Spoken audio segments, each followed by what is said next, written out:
Tuhan bersamamu.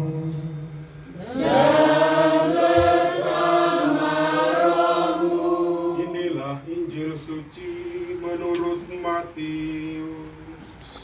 Dimuliakanlah Tuhan.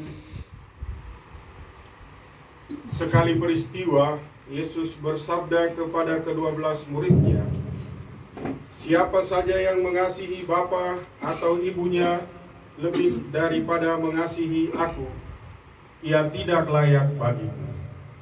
Dan siapa saja yang mengasihi putranya atau putrinya lebih daripada mengasihi aku, ia tidak layak bagiku. Siapa saja yang tidak memikul salibnya dan mengikuti aku, ia tidak layak bagiku. Siapa saja yang mempertahankan nyawanya, ia akan kehilangan nyawanya. Dan siapa saja yang kehilangan nyawanya karena aku, ia akan memperolehnya. Siapa saja yang menyambut kamu, ia menyambut aku. Dan siapa saja yang menyambut aku, ia menyambut Dia yang mengutus aku. Siapa saja yang menyambut seorang nabi sebagai nabi, ia akan menerima upah nabi. Dan siapa saja yang menyambut seorang benar sebagai orang benar, ia akan menerima upah orang benar. Siapa saja yang memberi air sejuk secangkir saja kepada salah seorang yang kecil ini karena ia muridku, sesungguhnya aku berkata kepadamu, ia tidak akan kehilangan upahnya." Demikianlah sabda Tuhan. Terpujilah Kristus.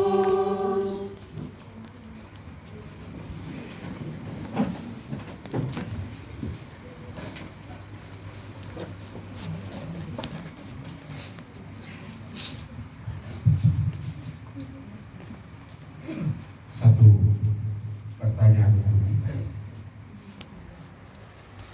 Dari keluarga, siapa yang akan menggantikan Romanus?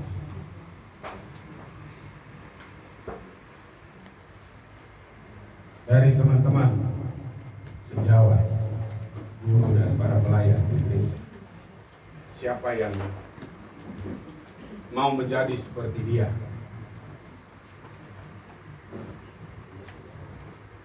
Dari Bapak Ibu saudara-saudari umat lingkungan Santa Maria Bintang Timur, siapa yang mau menggantikan sosok ini? Beni kan? Atau dari keluarga? AB mungkin? Belum. Atau Eli mungkin? Pertanyaan ini penting. Penting untuk diajukan kepada kita sekalian ya, mengenang 7 hari kepergian orang kekasih kita, Pak Koban, Bapak Marsi, Kak Anus, Bapak Anus, yang kita kasih. Lalu berhadapan dengan pertanyaan ini, mungkin saja muncul satu pertanyaan baru dalam hati kita masing-masing. Saya juga mungkin bisa tanya kepada diri saya, bisa tidak jadi seperti Bapak Anus dalam hidup sebagai seorang imam. Kita mungkin bisa tanya diri, apakah saya layak? Apakah saya bisa? Apakah saya mampu, sanggup untuk menggantikan dia? Itu sangat manusiawi. Melihat apa yang sudah ia tinggalkan untuk kita. Contoh kecil yang paling sederhana, bisa jadi bukan jadi ukuran juga, tapi secara manusiawi kita bisa lihat di situ. Waktu malam di rumah duka, saya dengan Romo Yonas dan seorang bapak, saya lupa bapak itu, kami itu punya komentar yang sama. Bapak Anus ini seperti apa sebenarnya orang? Sehingga semua yang datang waktu itu tuh tidak hanya masuk dan lihat beliau, tapi bersedih dan menangis.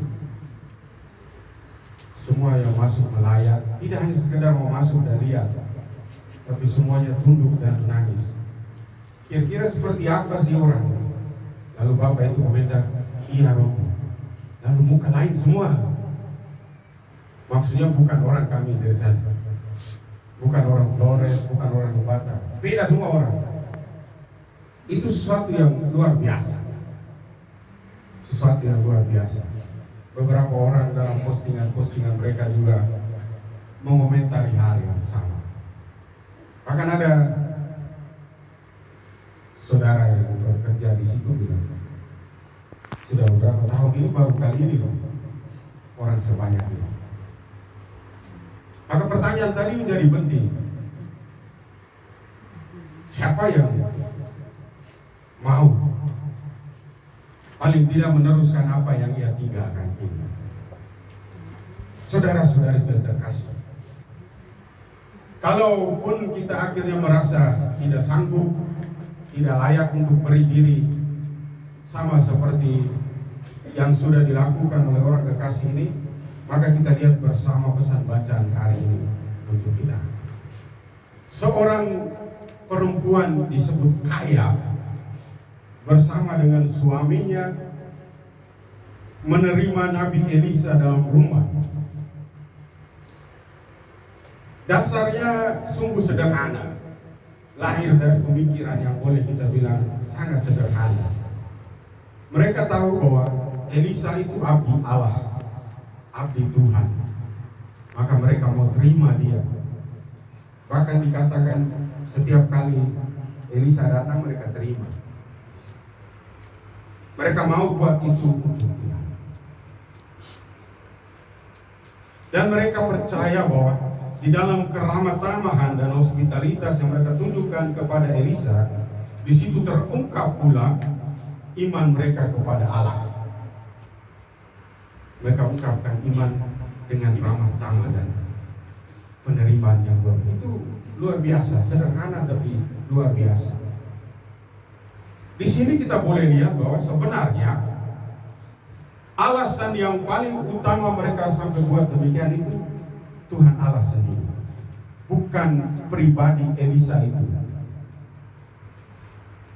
Kalau Elisa itu datang sebagai Elisa, belum tentu mereka akan terima dia. Kita pun mungkin mengalami dalam kehidupan saat ini. Bahkan ada saudara yang datang dari jauh pun kita tutup pintu, takut beras habis. Apalagi sekarang Indonesia juga sedang tidak baik-baik ya. Baru lihat dari ujung lorong sudah pintu jendela tutup semua. Di dalam kepanasan juga tidak basah. Ya, kalau dia datang hanya sebagai Elisa, belum tentu mereka menerima dia.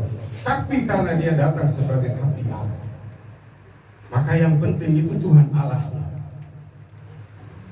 bukan Elisa. Kita dengar bersama kenyataan bahwa mereka ini kaya, suami istri ini kaya. Boleh kita bayangkan, mereka punya rumah yang sangat layak untuk terima Elisa. Paling tidak untuk ukuran pada zaman kehidupan mereka itu, mereka berkelimpah. Maka pantas dan layak mereka terima Elisa. Tapi bukan itu poin krusial. Poin pentingnya bukan di situ. Tetapi terletak pada bagaimana niat dan kesungguhan mereka untuk sepakat bangun satu kamar untuk Elisa. Mereka terus sepakat siapkan satu ruang, satu kamar untuk Elisa. Jadi mereka tidak sekadar buka pintu rumah, tapi menyiapkan satu ruangan untuk Elisa, abdi Allah. Kita tarik kenyataan rumah ini dengan gambaran keadaan hati kita.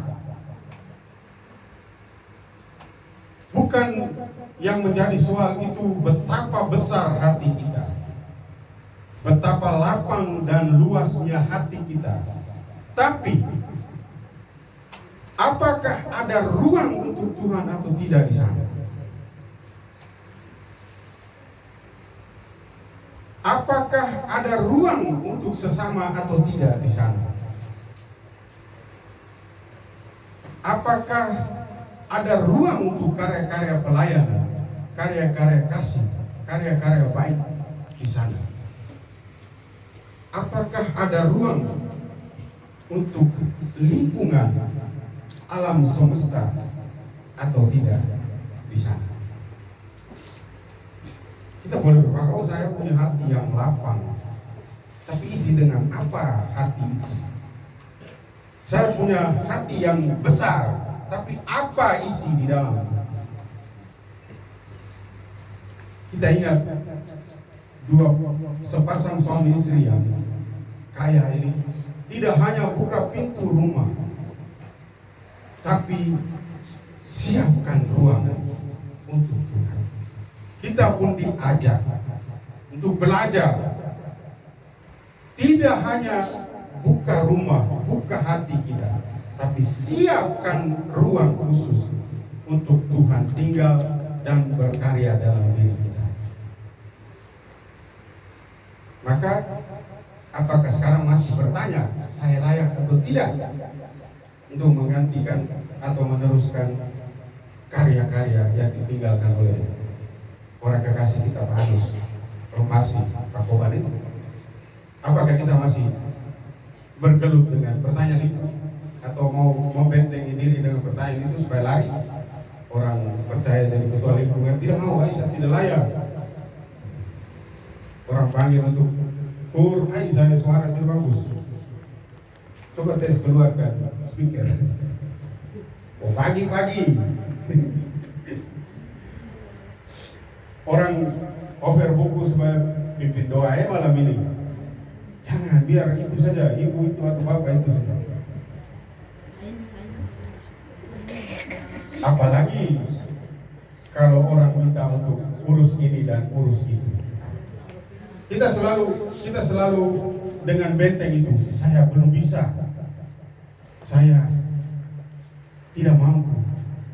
Saya tidak layak. Jangan saya. Nanti saya berdiri di depan. Ada orang yang ngomong begini. Karena kemarin saya ada kesalahan ini atau ada kekurangan ini. Nanti orang bicarakan saya di belakang. Tidak hanya buka hati, tapi siap ruang supaya Tuhan tinggal dan berkarya dalam diri kita masing-masing. Inilah poin penting yang Tuhan Yesus tegaskan kepada para murid. Tuhan Yesus utarakan atau uraikan dengan begitu banyak contoh. Jangan mengasihi istri lebih dari aku. Jangan mengasihi anak-anak lebih dari aku. Jangan mengasihi orang tua lebih dari aku. Tapi intinya, jangan biarkan dirimu dikontrol dan dikuasai oleh dirimu sendiri. Biarkan Tuhan yang tinggal dalam hatimu itu yang berkarya. Kalau kita sudah mulai biarkan diri dikuasai oleh diri sendiri atau kepentingan diri, maka kita akan mencintai istri lebih daripada Tuhan. Kita akan mencintai anak-anak lebih daripada Tuhan. Itu awasan yang Tuhan berikan. Itu awasan yang Tuhan berikan. Romo, lalu bagaimana kalau kami tidak mencintai? Bukan soal tidak mencintai, tapi janganlah melebihi kasihmu untuk Tuhan.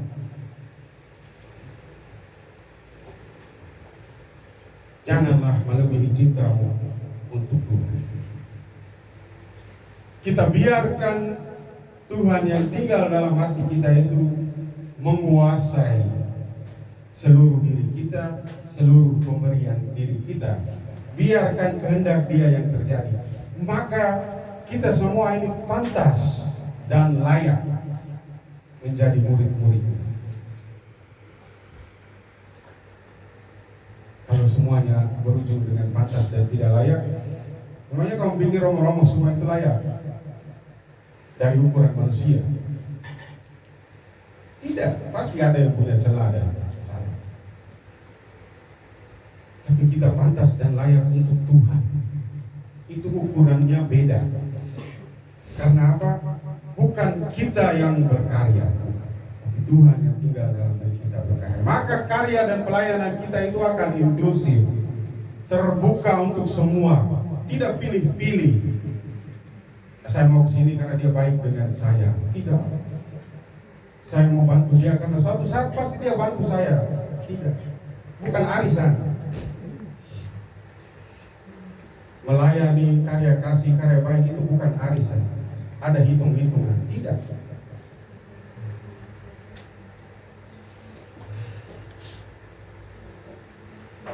Saudara-saudari yang terkasih, memang pada dasarnya tidak mudah untuk menjadi murid Tuhan, untuk menjadi orang utusan Tuhan. Karena kita akan berperang dengan diri kita sendiri. Kita akan melawan diri kita sendiri. Tapi kita percaya Tuhan tidak pernah salah pilih. Tuhan tidak pernah salah pakai. Mari kita belajar dari teladan hidup orang kekasih kita yang sudah Ia tinggalkan untuk kita. Buka tangan kita lebih lebar lagi untuk merangkum lebih banyak orang. Buka hati kita lebih luas lagi. Bangun ruang yang lebih baik lagi untuk Tuhan dan sesama, agar tinggal dalam kasih dan cinta kita. Perkuat dada dan bahu kita menjadi tempat bersandar bagi sesama yang membutuhkan kita.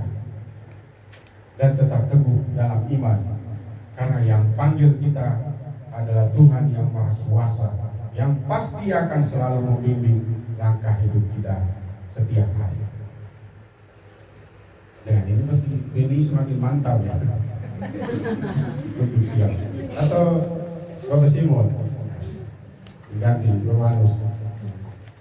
Kita sekalian, saudara-saudari yang terkasih, sudah dipersiapkan Tuhan untuk tugas dan misi perutusan untuk kita.